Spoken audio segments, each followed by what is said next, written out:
مولاي صل وسلم دائما أبدا على حبيبك خير الخلق كلهم.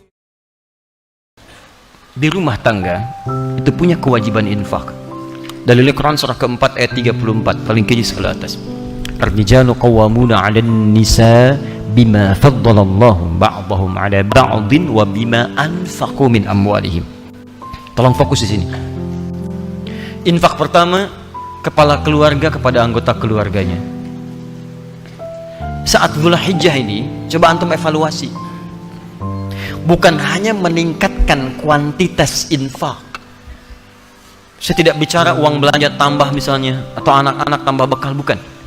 Coba Anda evaluasi, memasuki bulan Dzulhijjah ini, selama Anda berikan nafkah untuk keluarga, berapa di antara nafkah itu yang sudah mendekatkan keluarga kepada Allah Subhanahu wa Ta'ala?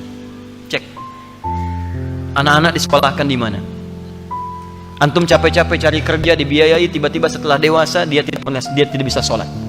Jenazah tidak bisa menyolatkan antum. Antum meninggal tidak bisa mengafani antum. Apa investasi antum? Gak ada gunanya di situ. Hanya dunia saja. Kalau cuma mengangkat status dunia, antum ketinggalan. Yang belum beriman pun mereka sudah mengangkat anaknya demi status dunia.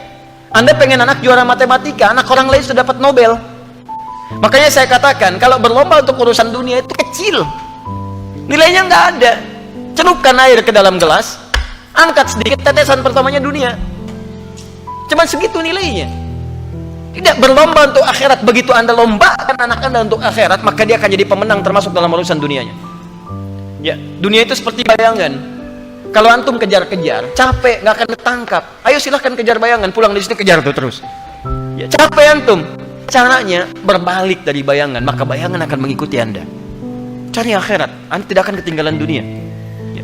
Silahkan cek orang-orang dulu. Mereka penghafal Quran, ahli hadis, tapi ahli matematika juga, ahli fisika, ahli kimia, ahli macam-macam. Dan bukan aib kalau anak kita misalnya sekolah dalam umum, nggak ada masalah. Tapi hadirkan nilai Quran di dalamnya, hadirkan hadisnya. Cek lagi.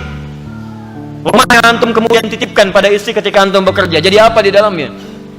Cuman sekedar tidur, istirahat, masak dan sebagainya. Jangankan Anda, yang belum beriman pun bisa menggunakan rumah seperti itu. Pernah nggak rumahnya dipakai zikir? Majlis ilmu, tempat untuk bermunajat kepada Allah, tempat untuk mendidik anak-anak yang dekat dengan Allah. Ada nggak ruangan untuk baca Quran untuk anak-anak? Ada nggak contoh untuk sholat berjamaah? Ada nggak si kecil punya sajadah? Jangan-jangan anak gak bisa sholat bukan karena mereka sulit diminta sholat, karena antum gak pernah memfasilitasi dengan infak itu supaya mereka sholat. Coba lihat pakaiannya, pernah gak berikan pakaian khusus untuk sholat?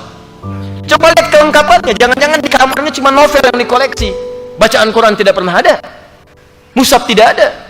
Bagaimana Anda bisa berdoa menjadikan anak yang soleh sementara Anda tidak memfasilitasi anak Anda untuk soleh? Coba lihat kendaraan antum sebelum masuk ke dalam bulan-bulan ini. Dari sekian hidup antum dititipkan kendaraan, berapa kali antum gunakan untuk ibadah? Dan itu akan ditanya. Tus'aluna yawma idzin 'anil na'im. Antum akan ditanya setiap tetes nikmat yang antum dapati. Itu titipan. Berapa banyak digunakan untuk ibadah? Pulang buka pakaian, lihat koleksi. Buka kemudian lihat kendaraan dan sebagainya. Dibandingkan dengan urusan-urusan dunia, berapa digunakan untuk kepentingan ibadah di hadapan Allah Subhanahu wa Ta'ala. Makanya saya katakan modifikasi isinya dari sekarang. Antum punya kendaraan, mobil misalnya, isikan murotal Quran di dalamnya. Berangkat kemana-mana itu jadi saksi di hadapan Allah. Jadi saksi itu. Antum dengarkan tausiah, dengarkan Quran di situ. Ya pakai motor misalnya, gunakan untuk yang baik-baik dan seterusnya. Itu luar biasa. Dan itu indah. Kalau nggak percaya coba bikin visi dari sekarang, perbaiki keluarga, nafkah yang digunakan, gunakan untuk kepentingan nilai-nilai kebaikan sebagai tuntunan syariat. Maka Allah akan titipkan keberkahan di dalamnya. Ada seorang ahli Quran tinggal di pedesaan. Suaminya bekerja sebagai buruh bangunan. Istrinya itu ngambilin kayu. Masya Allah, kadang-kadang tidak malu di sawah dan sebagainya. Tapi tahukah antum, istrinya hafizah penghafal Quran, anak-anaknya penghafal Quran. Suami pulang ke rumah cuma 500.000 dibawa, tapi tidak pernah ada keluhan di lisannya. Yang dia katakan, Masya Allah, Alhamdulillah, Abi bawa uang banyak sekali. Setiap tamu datang dimuliakan oleh beliau, makanannya segalanya macam-macam, ada keberkahan di dalam.